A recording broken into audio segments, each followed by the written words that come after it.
it was really bad how it looks. And he said, you can't train your eyeball to be stronger. It is what it is. You've protection here and here, but he obviously got no protection because the fingers were straight in. The fight should have been stopped. He couldn't see. It was a foul. He couldn't see. Then you can't fight. You know, if he'd have got knocked out with a head kick next, then it would have been worse. I don't know. And then he said, sometimes when your eyes here like that, it can become displaced and stay there. And they did a few tests on that, and they said it doesn't seem like that. And his vision on the eye that's the best eye. Tom Aspinall and his entire family are reportedly furious with Dana White after the events that unfolded during the post-fight interview at UFC 321. The way everybody feels. Great showing, shitty ending, you know? I think that after the Jones fight, a lot of people wrote Ciryl Gane off. He looked damn good tonight. Yeah, what did you think about the fight on its way to the eye poke? What did you take from those 4 minutes? Good. Looked like we were in for a few rounds and it was going to be a good fight. It would seem obvious that a rematch is right on the cards. Would you like to just rebook these guys as soon as Tom is able to get back in there? Yeah, total pain in the ass, but yes. Tom didn't want to continue in the fight. I mean, could you imagine if you're Tom Aspinall listening to that? Could you imagine? I mean, we know that no one from the UFC was with him at the hospital. We saw that on his video blog. Could you imagine how this guy must be feeling on this Monday? Everyone calling him into question, his heart into question, because he got poked in the eye multiple times, one of them knuckle deep, and his promoter is saying Tom didn't want to continue. Not Tom was fouled with an illegal strike, multiple illegal strikes. Let me ask you a question. If that happened in some alternate universe to AJ, to Anthony Joshua, what do you think Eddie Hearn is saying? Eddie Hearn's probably still at the hospital with him. That's the difference. That's what I talk about. How do you think Tom feels on this Monday? Do you think he wanted it to end like that? Do you think that Tom was saying to himself, you know what? I got a bloody nose. The going got tough here. Peace out, guys. I'm out. Again, the fight wasn't as one-sided as people want you to believe. Yeah, I know it was weird that he was bloody. And yeah, I know it was weird that he was losing a round. We never see him lose rounds. We never see it go past the 2 minute and 2 second mark. That's his fight average going into this fight. But do you guys really think that he was looking for a way out? What is he doing? The left one was really deep. The left one was really deep. Sorry. Yeah, sorry, got one time before it. Yeah, twice before he got one for it.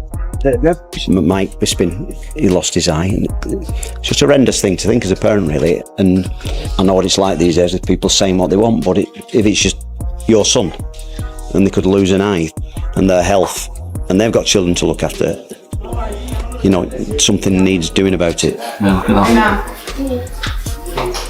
Yeah, it's horrendous for me to... After everything Tom Aspinall has contributed to the UFC, his loyalty, humility, and reputation as one of the organization's most respectable heavyweights, Dana, White's reaction left many stunned. Instead of standing behind a fighter who had just suffered one of the most severe eye pokes in UFC history, Dana publicly stated that Tom chose not to continue.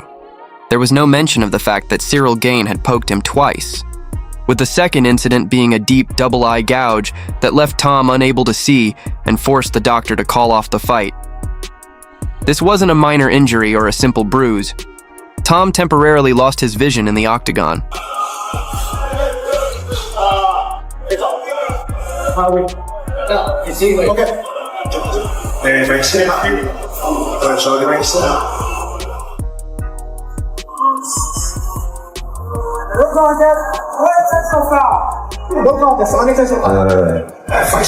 E aí, Potan? Acontece.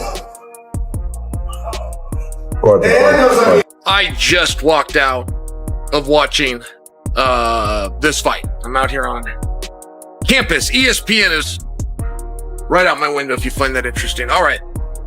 I share that with you because I'm mad. I'm mad. But I don't know who I'm mad at. Tom did not do anything wrong. Tom was poked in the eye. As a matter of fact, he was poked in both eyes. Now, I don't believe Ciryl did that on purpose. So, I also can't or am not mad at Ciryl. But I am mad. I'm looking for somebody to blame. but I don't quite know who to blame. Now, before we get to that, okay, there was a pretty interesting fight going on. The story going into this fight is Tom has the power to just go knock him out. We're not saying Tom's a better kickboxer. We get that Ciryl did that for many years of his life. We get that Ciryl had over 30 professional kickboxing bouts. But Tom, a little younger, a little bigger, shown to have a little bit better power if you just want to look at results, and has the ability to knock him out. However, if Tom tests that and doesn't knock him out, he'll just take him down and beat him up. Yeah, I don't really like the notion of that either. It didn't look like he won and then he's getting a title shot. I think people are a little bit sour about that. I just want to fight. I want to be as active as possible. I want to fight as much as frequently as I possibly can. Yeah, I just want to get back to what I do and what. But a lot of this could have been calmed down. A lot of this could have been quieted, could have been subdued if perhaps, I don't know, the face of the company would have gone to the press conference and said, look, that was a great fight. That was a great round. We're going to rebook it right away. The referee had already issued 2 warnings to Ciryl Gane for keeping his fingers extended. Yet Dana White never mentioned Gane's name when addressing the incident. Instead, he focused on praising Gane's performance, talking about how sharp he looked, how he managed to cut up Tom Aspinall, and even suggesting that the fight could have continued. Meanwhile, Tom was on his way to the hospital, alone and without a single UFC representative by his side. To make matters worse, he later discovered that the very man who was supposed to support him had gone on live television and criticized him. According to sources close to Tom, he's furious about how the situation was handled. I think that Tom was saying to himself, you know what? I got a bloody nose. The going got tough here. Peace out, guys. I'm out. Again, the fight wasn't as one-sided as people want you to believe. Yeah, I know it was weird that he was bloody. And yeah, I know it was weird that he was losing a round. We never see him lose rounds. We never see it go past the 2-minute and 2-second mark. That's his fight average going into this fight. But do you guys really think that he was looking for a way out? And again, I bring up the topic that I brought up last week, and I bring up the topic that I've been bringing up ever since I've been sitting in a chair like this, talking into a camera like that.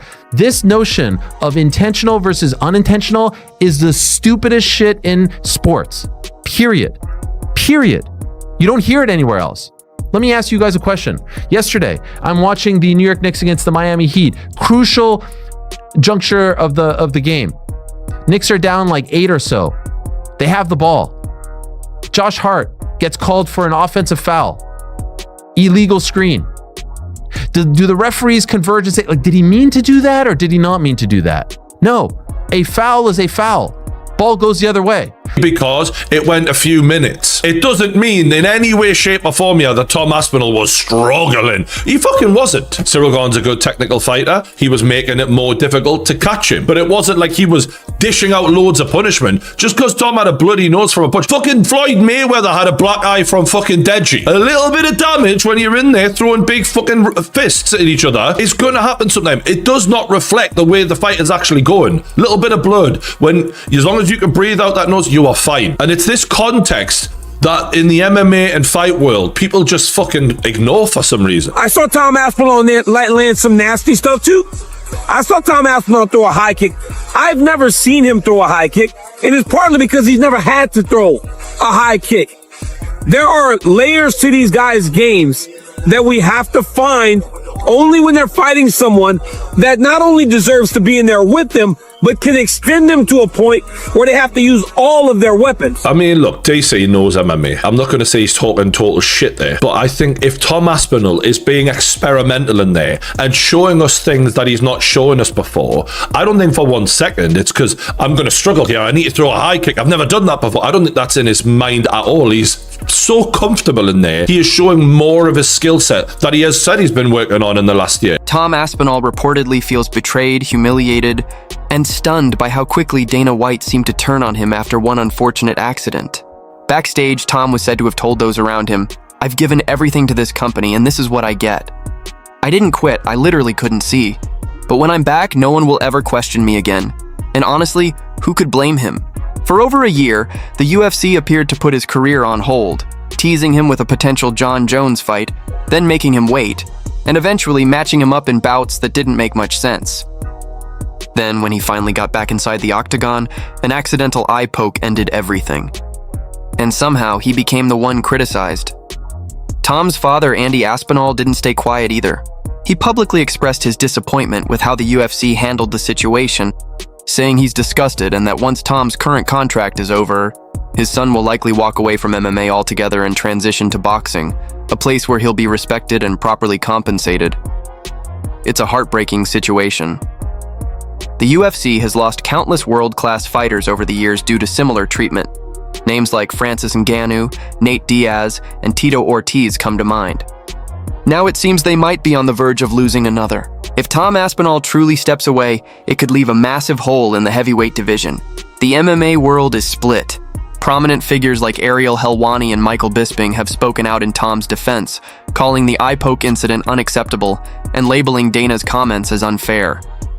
Fans have flooded social media, with many calling Dana White heartless and shameless. Meanwhile, others, mostly Gane supporters, argue that Tom should have kept fighting. But the reality is simple. When a fighter takes a deep eye poke like that, there's no toughing it out. There's only recovery and damage control. Tom Aspinall isn't just angry, he's finished being disrespected. And if he truly walks away, Dana White might finally see what happens when you push a real fighter too far.